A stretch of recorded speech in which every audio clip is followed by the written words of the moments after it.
एखादी सकाळी नाश्त्यामध्ये कमी तेलाची रुचकर अशी नाश्त्याची रेसिपी खाण्याचं मन होत असेल, तर एकदा ही तांदूळ पिठाची एकदम नवीन आणि कमी तेलाची रुचकर अशी नाश्त्याची रेसिपी नक्की करून बघा.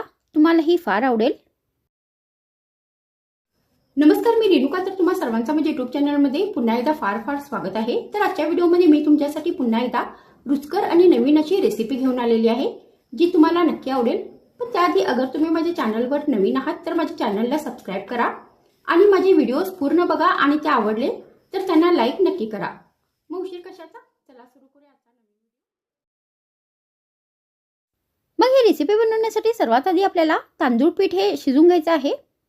तर त्यासाठी आपल्याला गॅसवर एक भांडे ठेवायचे आहे आणि यामध्ये 1 कप पाणी घालायचं आहे.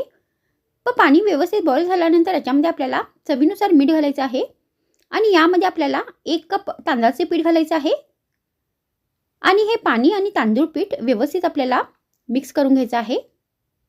आणि हे जे पीठ आहे ते 1 मिनिटापर्यंत आपल्याला वाफवून घ्यायचं आहे. तर आता इथे हे पीठ व्यवस्थित शिजलेले आहे. त्यानंतर हे पीठ आता पूर्णपणे थंड करायचं आहे. तर तोपर्यंत आपण या रेसिपीसाठी चटणी बनवूया.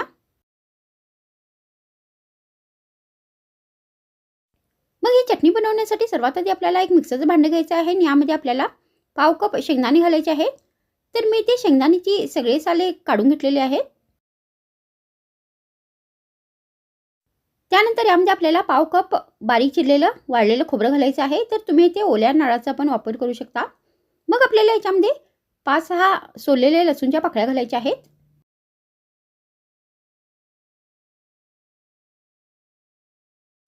मग यामध्ये आपल्याला 2 बारीक चिरलेले आल्याचे तुकडे घालायचे आहेत. त्यानंतर यामध्ये आपल्याला चवीनुसार बारीक चिरलेली हिरवी मिरची घालायची आहे.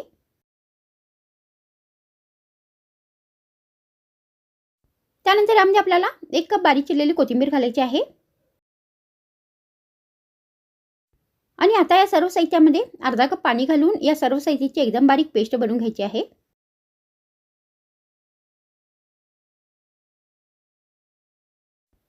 तर आता मी इथे सर्व साहित्याची एकदम बारीक पेस्ट बनवून घेतलेली आहे. त्यानंतर ही पेस्ट आपल्याला एका बाउलमध्ये घालायची आहे. त्यानंतर यामध्ये आपल्याला चवीनुसार मीठ घालायचं आहे. मग यामध्ये आपल्याला चवीनुसार साखर घालायची आहे. आणि आता हे सगळे साहित्य व्यवस्थित आपल्याला मिक्स करायचे आहेत.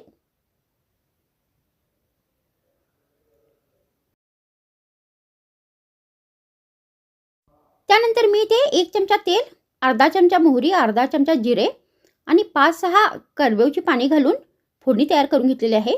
तर ती फोडणी तयार करून आपल्याला गरम गरम या चटणीमध्ये घालायची आहे आणि या चटणीला आता फोडणी द्यायची आहे.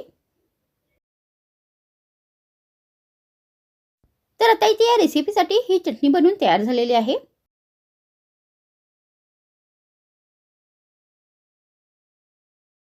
मग आपल्याला थंड झालेले तांदूळ पीठ घ्यायचं आहे आणि व्यवस्थित हे मळून घ्यायचं आहे. तर आता इथे मी हे पीठ मळून घेतलेले आहे. त्यानंतर आपल्याला चकली बनवण्याचा साचा घ्यायचा आहे आणि इथे आपल्याला जो आपण शेव बनवितो त्या साच्याचा वापर करायचा आहे आणि यामध्ये आपल्याला हे पीठ घालायचं आहे. मग आपल्याला एक प्लेट घ्यायची आहे आणि याच्यावरती आपल्याला व्यवस्थित तेल लावून घ्यायचं आहे.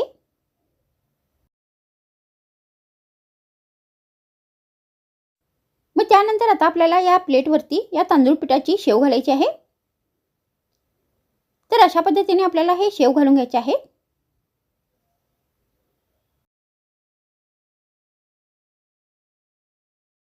त्यानंतर आता आपल्याला ही रेसिपी स्टीम करायची आहे. तर त्याच्यासाठी आपल्याला गॅसवर भांडे ठेवायचे आहे आणि यामध्ये आपल्याला ही प्लेट ठेवायची आहे आणि आता ही रेसिपी आपल्याला 2 मिनिटांपर्यंत वाफवून घ्यायची आहे.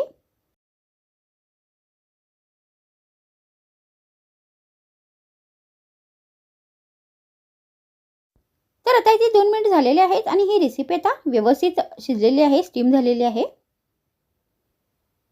आणि ही रेसिपी आता बनवून तयार झालेली आहे. तर तुम्ही अशा पद्धतीने तांदूळ पिठाचा वापर करून ही वेगळ्या पद्धतीची अशी रुचकर नाश्त्याची रेसिपी बनवू शकता आणि गरमागरम हिरव्या चटणीबरोबर नाश्त्यामध्ये सर्व करू शकता.